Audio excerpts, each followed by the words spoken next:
Welcome back, friends. You are with me, Surbhi Unyal, and I teach philosophy at Hansraj College, University of Delhi. We have been doing a series on Indian philosophy, and we are doing a lecture on Advaita philosophy. In the previous lectures, we discussed some of the important features of Advaita Vedanta, and we stopped by discussing about the avidya, or the role of avidya, and how it is through avidya that we are not able to realize the Brahman or the ultimate. So the key factors in understanding Brahman, which is the ultimate reality, is vidya or knowledge, attainable only when the mind is free from doubts and apprehensions. The absence of transparency in learning leads to ignorance or avidya.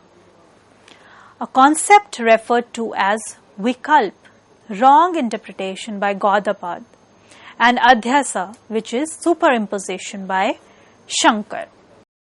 Due to these things or due to these factors, we are not able to reach or we are not able to realize the ultimate reality, which is the Brahman, due to the superimposition or due to wrong interpretation or due to avidya in a more generalized sense. We can say that the Brahman is not realized. So Shankar uses the term avidya to speak of that which creates the world of Maya or name and form, but does not refer to the world itself as avidya. So it is indicated, Shankar uses avidya while discussing superimposition and Maya while mentioning Prakriti and Namarup. So Maya is the power or force through which the unmanifested Brahman appears as the manifest world. It is the principle that veils the true nature of Brahman and projects the world of names and forms, creating an illusion that the world is separate from Brahman.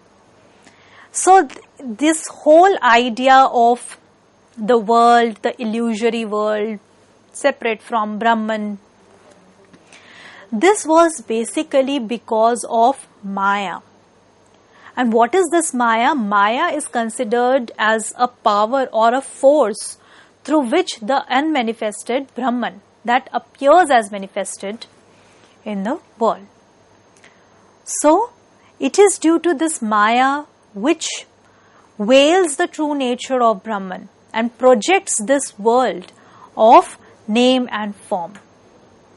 And that is what it is considered to be illusory.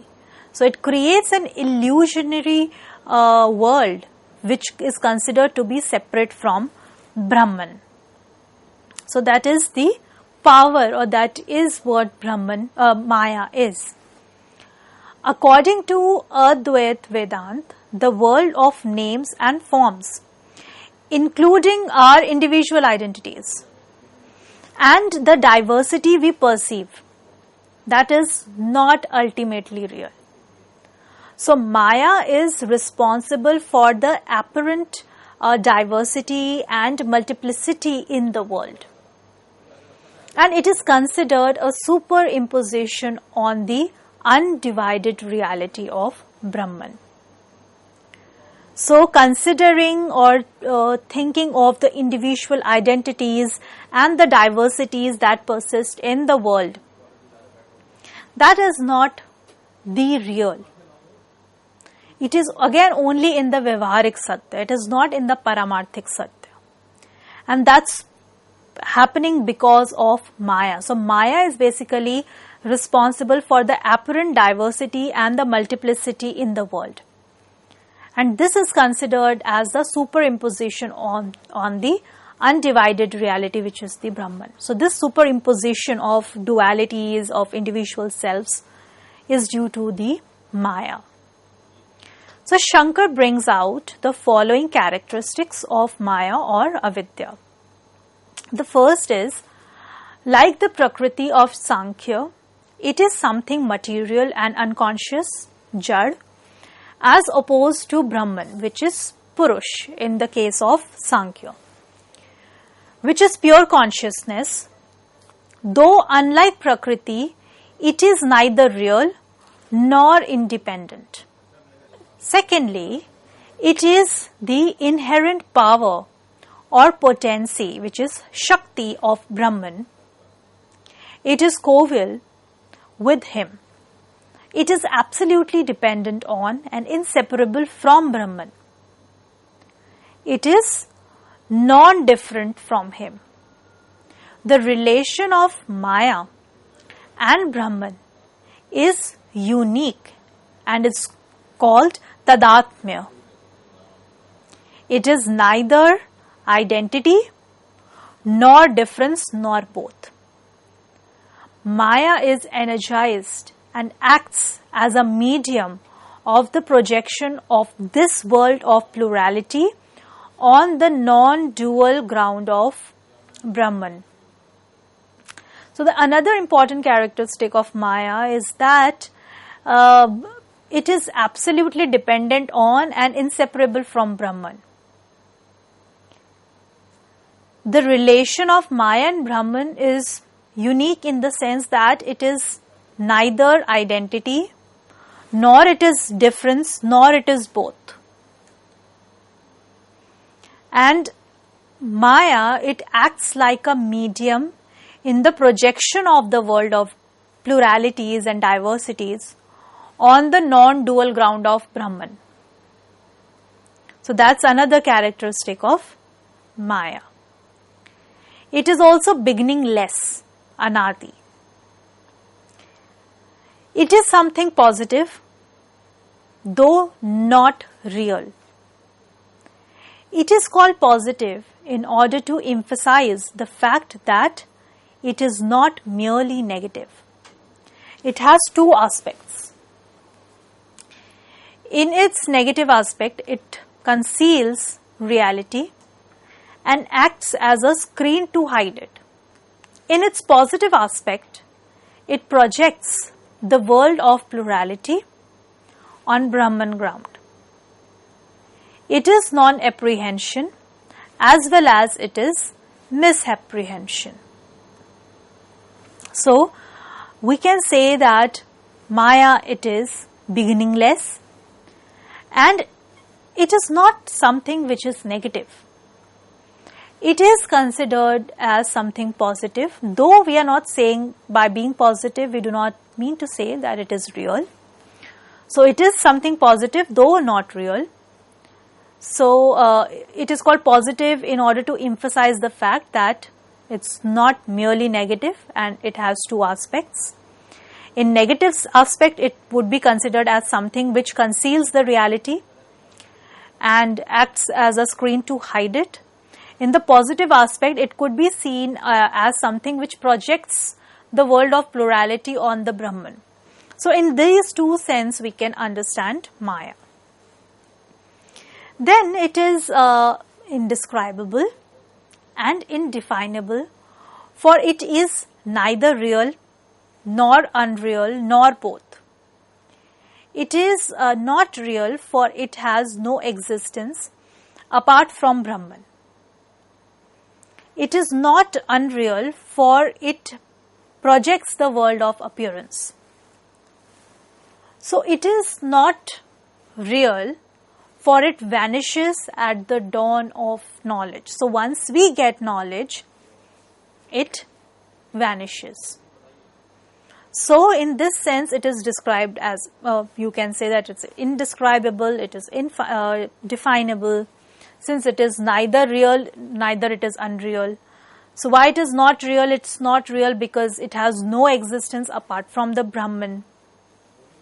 It is not unreal also, for it projects the world of appearance. So, it is due to Maya that world of appearance is projected. It is not real, for it vanishes when we get knowledge. So, with gaining knowledge, it disappears. Then it is not real, for it vanishes at the dawn of knowledge. It is not real, for it is true as long as it lasts. It is not real to constitute a limit to Brahman, and yet it is real enough to give rise to the world of appearance.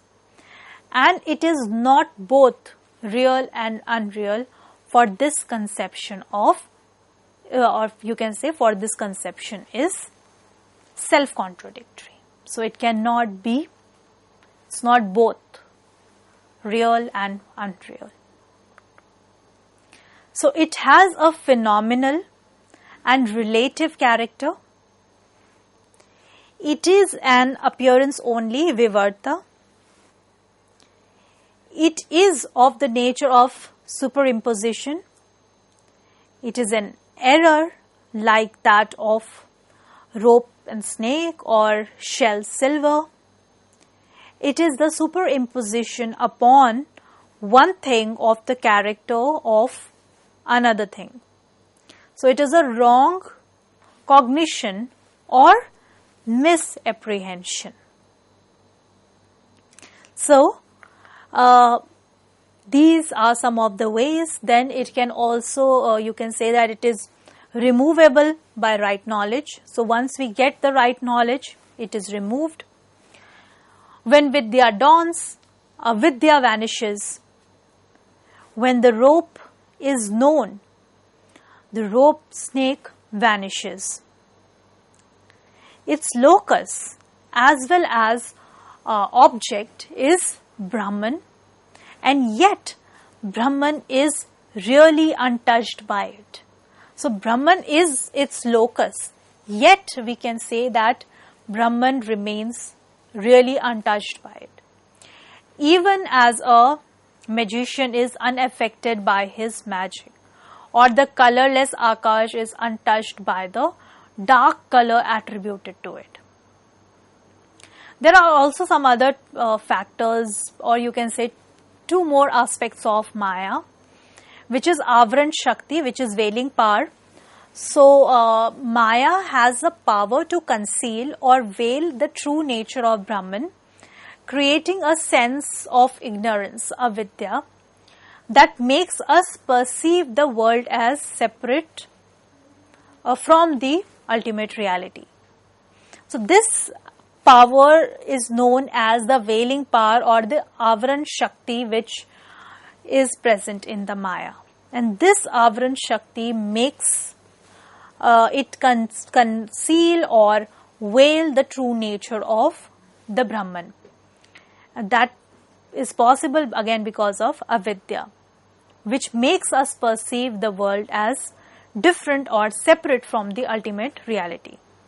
Second is the Vikshepa Shakti, which is projecting power.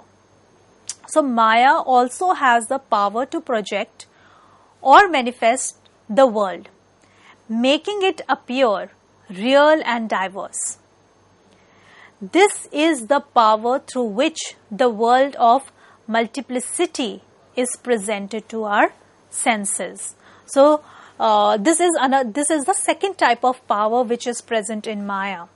And this power, or you can say it is due to this power that the projection of the multiplicity of the world is presented. So Maya has this power to project or manifest the world, making it appear as real and making it appear as diverse and multiple.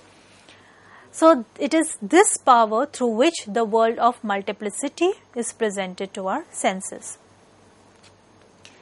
So in Advaita Vedanta, we can say that the realization of the illusory nature of the world and the understanding of the underlying unity with Brahman leads to liberation. So breaking through the veil of Maya and recognizing the oneness of the self, the Atma, and the Brahman is central to the spiritual journey, or you can say this is basically the aim of Advaita Vedanta, which is the realization of the ultimate by or with the help of right knowledge, which would then lead us to liberation, or you can say the realization or understanding the Brahman is itself liberating or liberation. Now quickly move on to the epistemology. Shankar repeatedly asserted that the absolute can be realized through the knowledge and knowledge alone. Karma and upasana are subsidiary.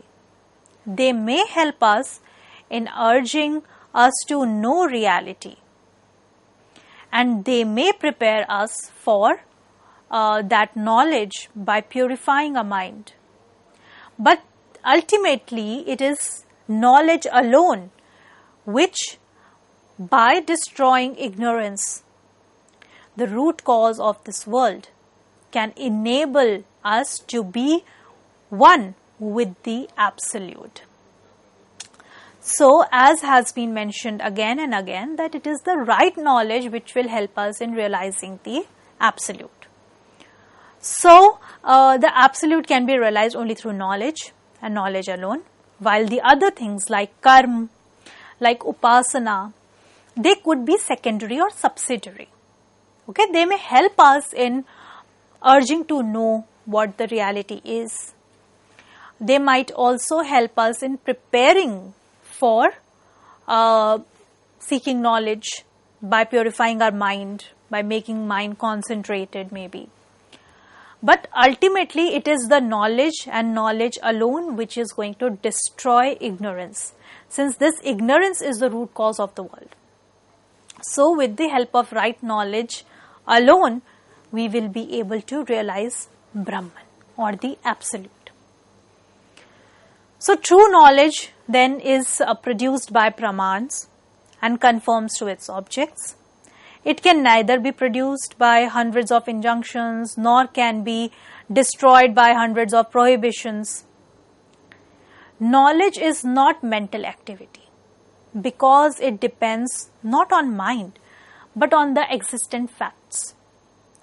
There is also no succession in knowledge. Once it dawns forever and at once, removes all ignorance and consequently all bondage. Liberation therefore means removal of ignorance by knowledge. So how are we going to get the knowledge if we are talking about knowledge to be the way through which we will be able to get rid of ignorance? That how do we get true knowledge? So true knowledge is produced by various praman. So Advaita philosophy or Advaita Vedanta accepts 6 valid means of knowledge which are known as praman.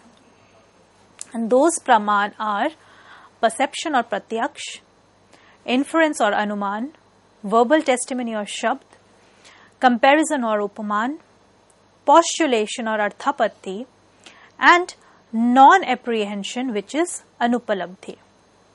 These are the 6 valid means or praman that are accepted in Advaita Vedanta, on the basis of which we will get the right knowledge.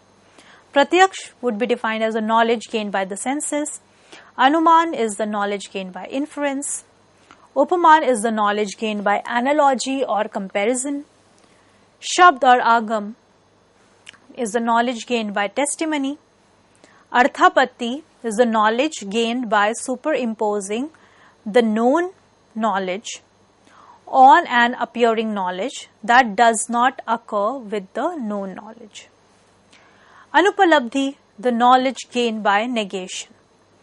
So, you can understand what these various pramans are in our previous lectures. In when we discussed Nyaya philosophy, there we have discussed these various pramans in detail. There could be certain overlaps or understanding of these praman would be quite similar, so you can have a look at them. But just for a quick understanding, we can see that how these pramans are understood. So pratyaksh or perception, Advaita acknowledges perception, which is pratyaksh, as one of the means of acquiring knowledge. However, It recognizes that perception is limited and subject to error. The physical senses may provide information about the empirical world, but this knowledge is considered incomplete and potentially misleading. So basically in Pratyaksh, with the help of our various sense organs, we come to know what's there in the empirical world. So these sense organs, they would come in contact with the object, and that's how the whole process takes place, and through the senses we are able to acquire knowledge. So here it is said that this means of knowing, it is limited and it could be subject to error. So the physical senses may provide information about the empirical world only, and this knowledge could be considered as incomplete and sometimes potentially misleading, because maybe our senses can deceive us or mislead us. Then comes Anuman, which is inference. So inference is another recognized means of knowledge in Advaita Vedanta. It involves drawing conclusions based on the observed facts and general principles, while inference is a valuable tool. Advaita recognizes its limitations and the possibility of error in drawing conclusion. So even though Anuman or inference again is considered as another valid means of knowledge, yet in Advaita they consider that even inference has certain limitations, and even it could lead to certain kinds of error when we are drawing conclusions from those inferences. So in this sense they criticize, or you can say in this way they show the limitations of inference. Shabd, which is testimony. Advaita places a significant emphasis on the authority of sacred text, especially the Ved and Upanishads. Shabd or scriptural testimony is considered a primary and the reliable source of knowledge. The words of scriptures are viewed as authoritative and capable of leading individuals to the true understanding. This is one of the most important and the most significant praman that is accepted by Advaita Vedanta. So they consider Shabd to be the most important of all the pramans, because these are the testimonies that we find from the Vedas and the Upanishads, and they are considered as primary and reliable sources of knowledge. So they are viewed as authoritative and they are viewed as capable of leading the individual to the true understanding. Then comes Upaman or comparison. Upaman or comparison is another source of knowledge in Advaita Vedanta. It involves understanding something new by comparing it to something already known. This method aids in grasping abstract or unfamiliar concepts by relating them to more concrete or familiar ones. So it's a simple understanding that how we come to know something which we don't know by relating it or by comparing it to something that is familiar, that is known to us. So that is known as comparison. Then comes Arthapatti, presumption or postulation. So Arthapatti is a postulation or presumption that arises when other means of knowledge fails to explain a particular fact. It involves assuming a necessary condition to explain an observed phenomena.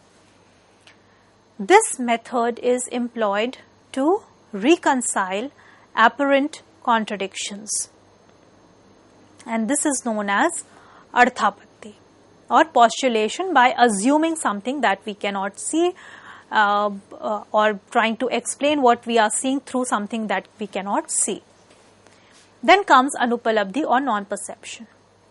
Anupalabdhi refers to non-perception or absence of cognition. It is considered a valid means of knowing when the expected perception is absent, leading to the inference of non-existence of the object. So, these are the various pramans that are accepted in Advaita Vedanta. In the process of acquiring knowledge, three essential components are involved. First is pramata, which is the subject or knower of knowledge. Second is praman, which is the cause or means of knowledge. The third is pramay, which is the object of the knowledge. So, moving a bit further, in certain instances we can say that knowledge acquisition does not necessarily involve sensory perception, while the empirical self is immediately understood. It is not presented to any of the senses. Therefore, the term pratyaksh, present to the sense, is replaced by aparoksh, signifying that knowledge can be immediate whether or not it is acquired through senses. Two conditions must be met for knowledge to occur. Firstly, the objects must be such that it can be comprehended directly. For instance, a chair can be understood by visually observing it, but the concept of kindness cannot. Secondly, the object must be present at the time of knowledge acquisition. The final condition is the intimate relation between the subject and the object in question. In the case of an external object, the vritti, which is the mental modification, it flows out to understand it. Whereas in the case of internal object, the vritti originates within, such as in understanding emotions like happiness or sorrow.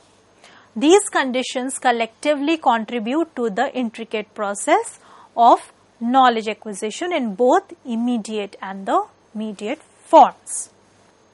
So, concluding the lecture, we can say that Advaita Vedanta looks at liberation as being, knowing and experiencing one's true self. Pure knowledge is not under others' control, nor is it under any control. It is something that one has.